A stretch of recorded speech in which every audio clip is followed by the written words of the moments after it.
As you can see here at the top, look at that. Very bubbly and aerated. You can see here that the yeast are really happy with what is happening here and the environment that we have created. So airy.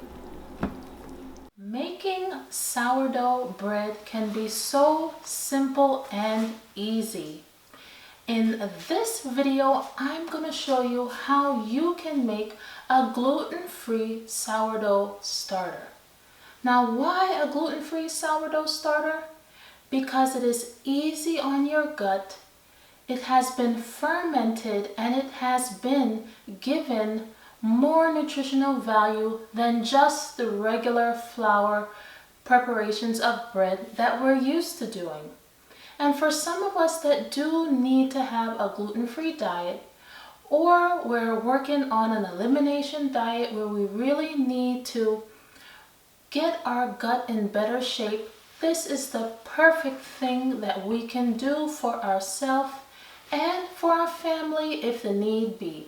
I'm going to take you through the steps from days 1 through 7 so that you can do this yourself simply, easy, and better yet, the outcome is going to be nutritionally packed and delicious.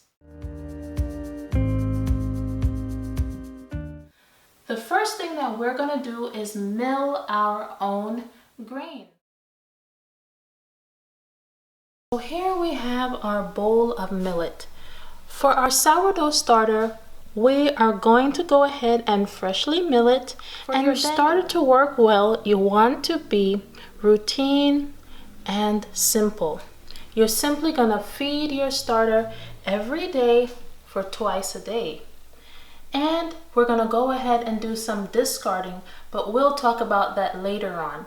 But this is day 1. I'm going to go ahead and mill the millet. I'm using my Nutri-Mill.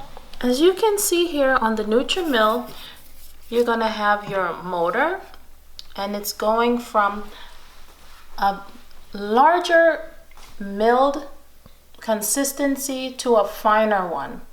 So I would like this to be pretty fine, so I'm going to turn it pretty far off to this direction. All you have to do is simply add your grains to the top. It's going to be a little bit noisy, so I'll see you at the end of this process.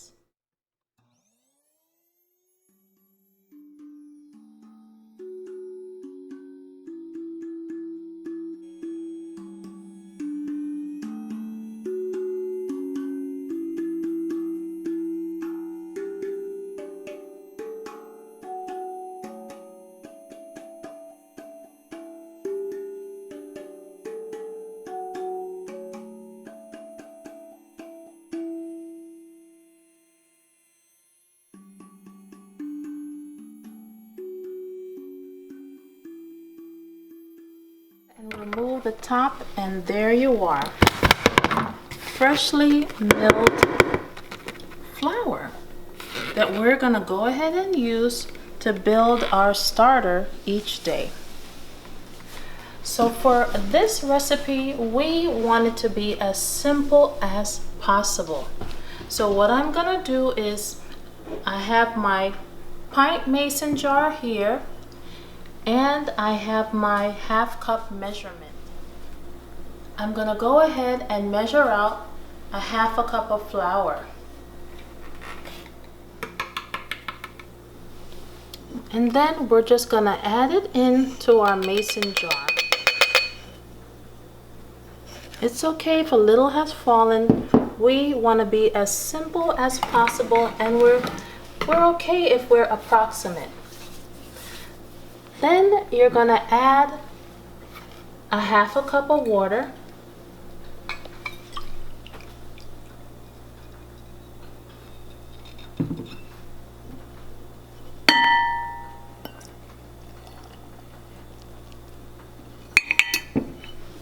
And you're already almost done with your first day's work. Now we're going to go ahead and mix this in.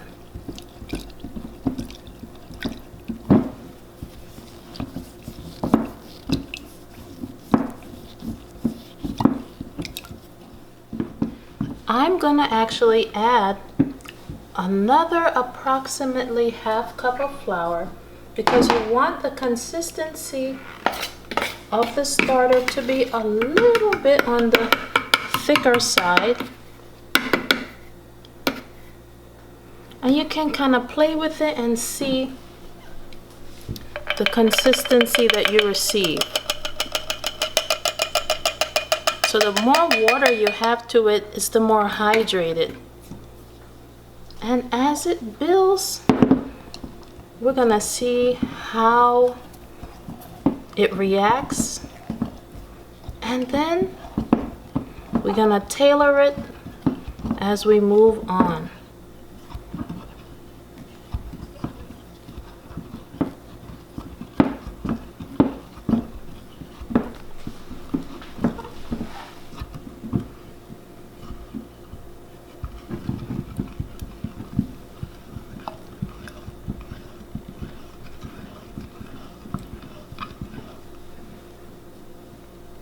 Still a little watery, so I'm gonna add another.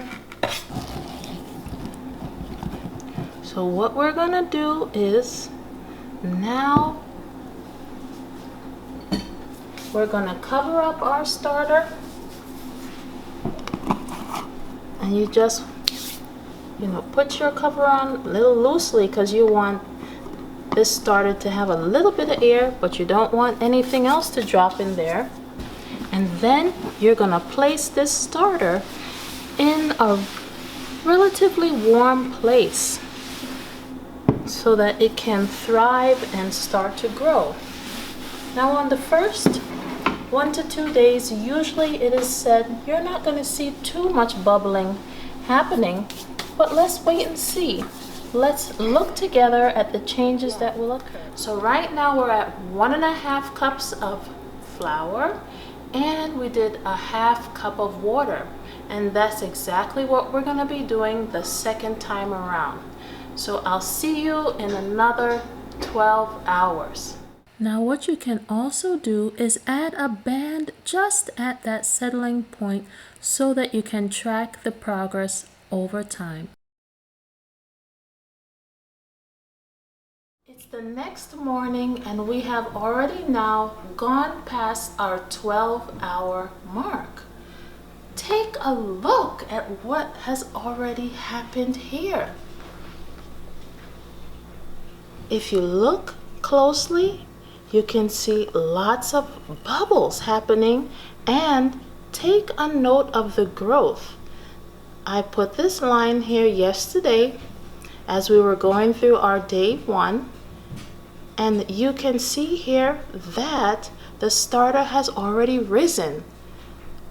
This is why it is so wonderful to go ahead and do these things for yourself.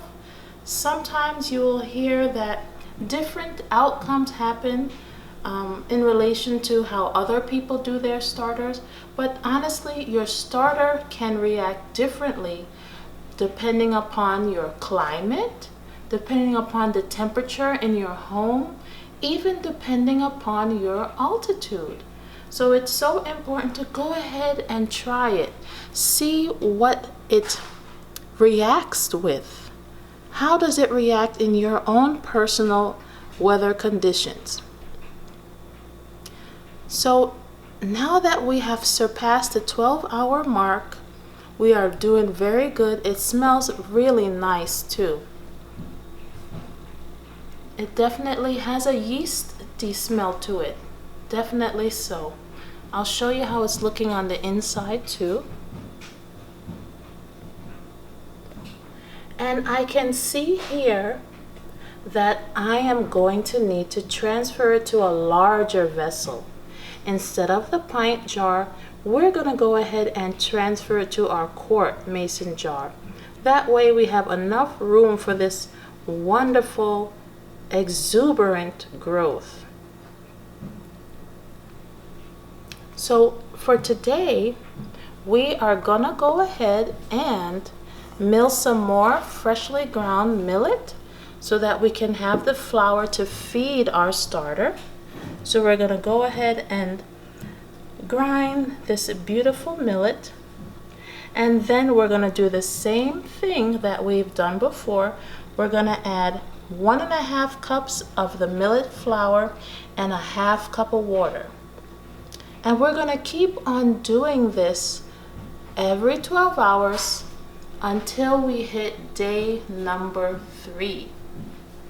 Once we are there, then we're gonna do something a little bit different. But let's go ahead with the completion of feeding our starter for today.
Seem to definitely need the extra space. So I'm just gonna go ahead and transfer it over.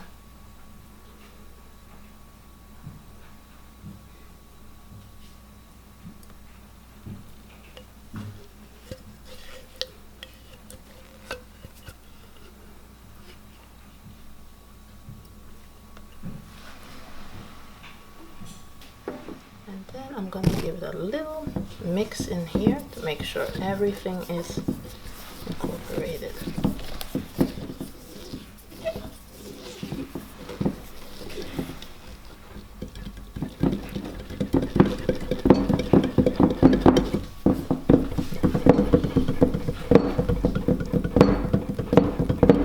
So this is gonna be our new vessel that we'll use to grow our starter. It's smelling quite nice.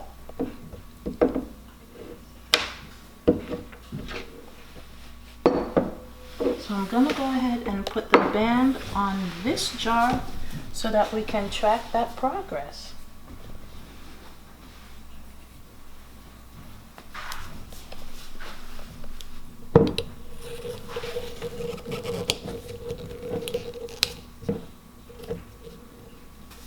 And I'm just gonna slide it down where it has settled so that we can see how far we have gone.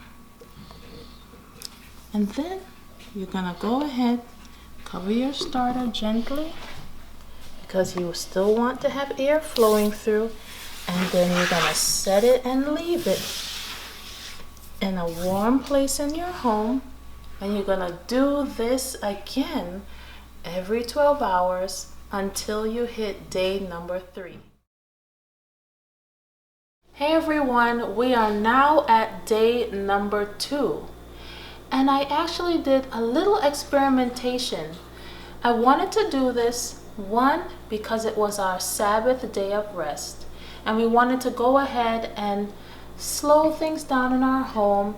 And we wanted to see, since we want to do this regularly, if we needed to take a day of rest, how our starter would react, especially when it's in this infancy stage. So it has actually now rested without feeding for 24 hours. Let's see how it is looking. So if you can see here, it had risen some and then it fell back down again, as you can see from this line here. It had also grown as well from the band area that we set out. And if you look inside, you can see there's a little liquid forming. This liquid is known as hooch. You can also still see a few little bubbles happening inside. And in terms of how we're smelling, we are smelling like we're in a bakery, let me tell you. It has a kind of soft, yeasty smell, almost kind of floral scent as well. And we are looking pretty good, but it is time for a feeding. When you see hooch, this tells you that your starter is hungry.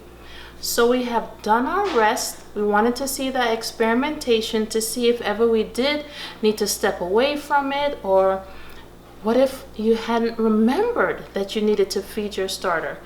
Especially in this infancy stage with our millet starter, how would it react? Now we see it's still doing good, but it is hungry. So let's go ahead and feed it as we would before. We're gonna be adding 1.5 cup of the millet flour, and I have noticed that it seems to be really doing well with our freshly milled millet. So I have freshly milled again some millet here that we're gonna go ahead and use. 1.5 cups of millet, and then we'll add our 1/2 cup of water. So let's go ahead and do that.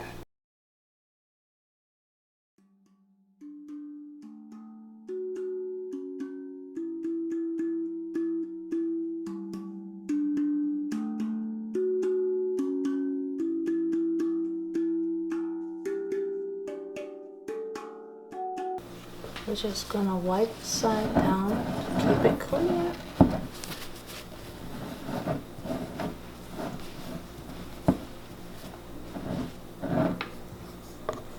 And we're gonna go ahead and just put our lid loosely back on.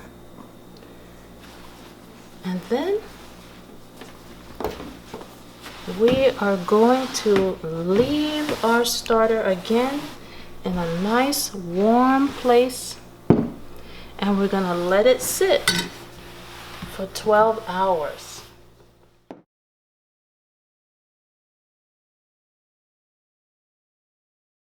Hey, good morning. This is the next day after we fed it at that hungry state. Remember when we saw that hooch at the top just the day before?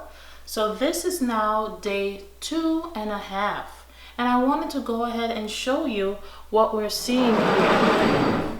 I actually have 2 starters that we've been working on, and I thought I'd show you how the other one is looking so that you can also have some experience and insight from our trials. So this is the first one. This is the first starter that we have been looking at together. And as you can see, we have grown, we have risen above that line that we're using with our band marking. And we have lots of bubbles, so this is great. We're showing lots of activity here. We have less hooch at the top than what we had yesterday. So it looks like we're fine-tuning to a point where we're not having our starter at the starving point, but just at the right time in the morning here to feed again.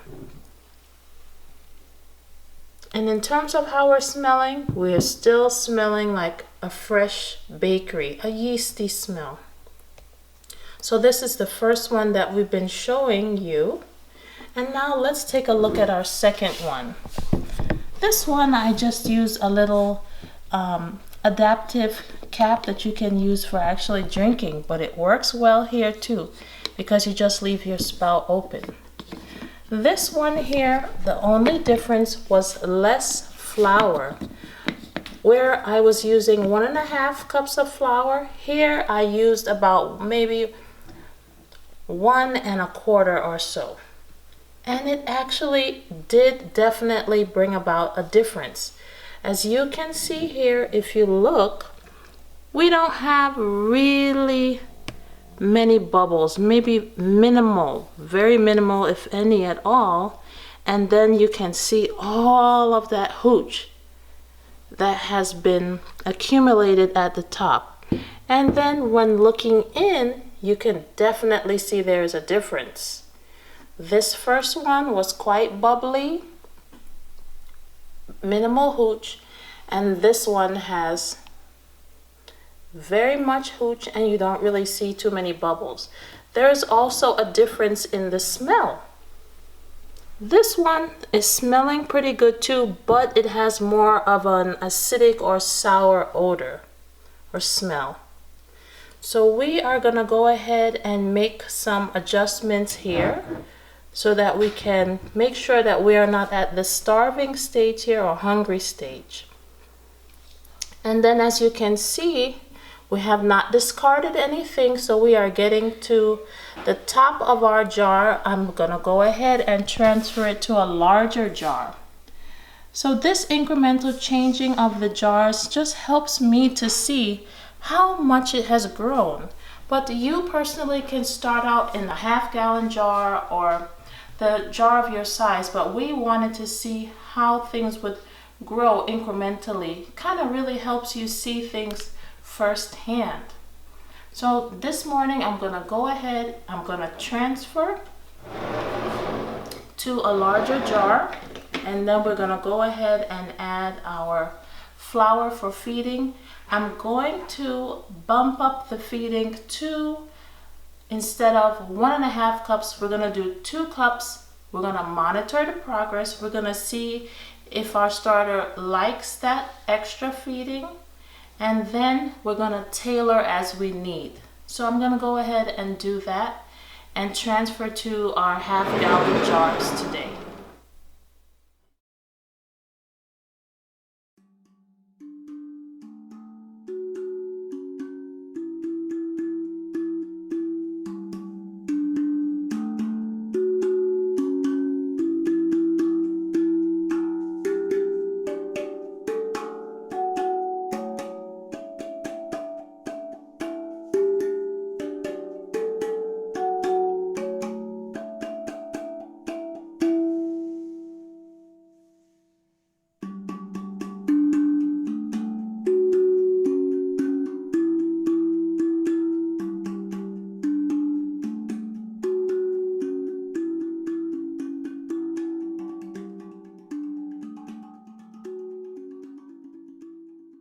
You can actually use some other handy tools. This is for fermenting as well. For example, if you wanted to do some pickling and things like that. But this is handy because it has this burp spout so that you can still have some air entry. And then you can just put your regular ring on the top. That setup is from Mason Tops, and that one is quite handy too. So let's see how we respond to our feeding. I fed this starter a little bit earlier in the day. So we will see how we do, and I'll let you know how things look as time goes on. So we are at day number 3, and take a look at what we have happening here. This was the very first starter that I showed you, and then remember I introduced to you my second one that I was working on the side so that I can have a comparison and a backup just to kind of see how things would work. Look at the difference here. This was the very first one that was very, very active and bubbly in that last video, and is still quite active, and as you can see here, has risen and fallen, and now we have our growth level here that we can see is above the band that we placed here. And then in comparison, as you can see here, this was the one that honestly seemed like it was on its last leg. It was flat, it had so much hooch in it, It just appeared like it was lifeless. Wow, this is so good. Now, if ever you're struggling with making sure that your starter is very healthy and active, don't give up. Keep on feeding it, tending to it, because it most likely still has some life. We are now at 2.5 cups of flour for the second starter. We look like we're doing good with that ratio there. Still half a cup of water and just a little tip more. And then this one is now at about 2 cups of flour and that half cup of water about. So we're gonna go ahead and do the same thing. We're gonna feed it and then we're gonna put them away for the evening. And tomorrow on day 4, we're gonna do something different in terms of now we will work on discarding before we go ahead and feed. So I will see you then. We are almost at day 4 because this evening would be at just about that time. But I went and checked on my starters just to see how they were doing, how they were growing, and look at what we have here. Amazing growth. It is very bubbly. You can see it is aerated all throughout, and it literally was about to pop over. So I went ahead and released the jar. As you can see here at the top, look at that. Very bubbly and aerated. You can see here that the yeast are really happy with what is happening here and the environment that we have created. So since we are going to need to go ahead and help our starter out with this immense growth, I'm gonna go ahead and do the discard step for us here instead of this evening. So for the discard step, I'm just going to remove about half of the starter and then we'll go ahead and feed again. You're going to continue to do this for days 4 through 7. So you will discard half of your starter and then you'll go ahead and refeed and set it aside into your warm area in your home, and then you'll still be feeding every 12 hours, but you'll just discard one time for the day. So ideally you can do this step in the morning. You can also take a look at the other starter that we have. This one was almost to the top of coming over too. This one is also still quite bubbly, and it looks like we are doing well with the amounts of flour that we are giving. I'm gonna go ahead and try to see if I can make some leveling off. I'm gonna give 2 cups each of the flour and a half cup of water so that we can have some consistency and routine for both. It is smelling wonderful, a nice sweet yeast smell. And the same here, but this one is a little different. From what I am understanding, each starter honestly has its own behavior and characteristics. They have each their own smell, activity, taste when you bake with it. So they are honestly individuals. So I'm gonna go ahead and discard, and then we're gonna move on with setting it back up, and then we'll go from there.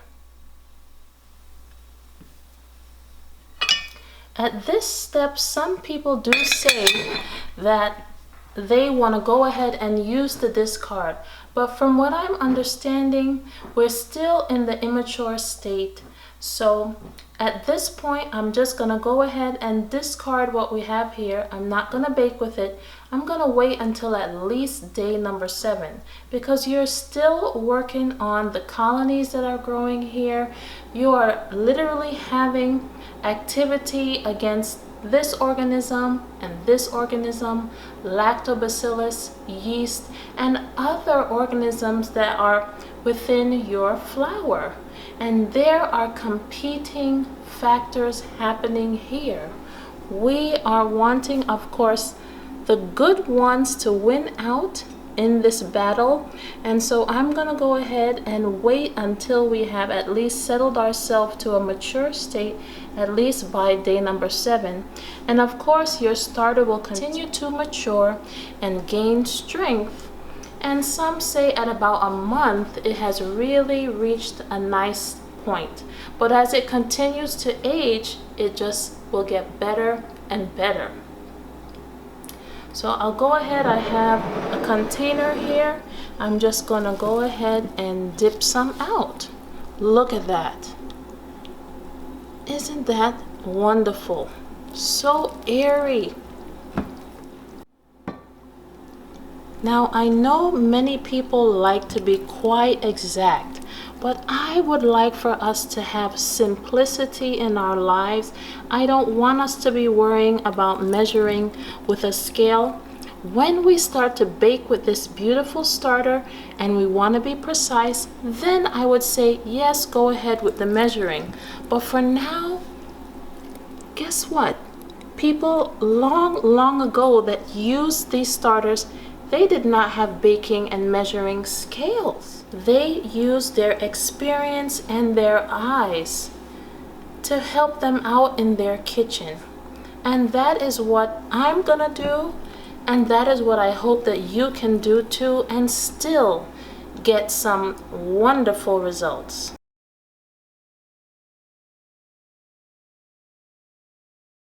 We are at the final stages. I hope that you've been able to follow along with me and get your own starter going. We have now went ahead and done our final transfer over to now gallon jars. I've just labeled it blue and pink so that you can easily see where we were and who's who. So we are doing wonderfully. I've already fed our starters for the morning, and as you can see here, we are really bubbling up, and we have moved beyond our line that helps us to kind of follow the growth of our starter through the day.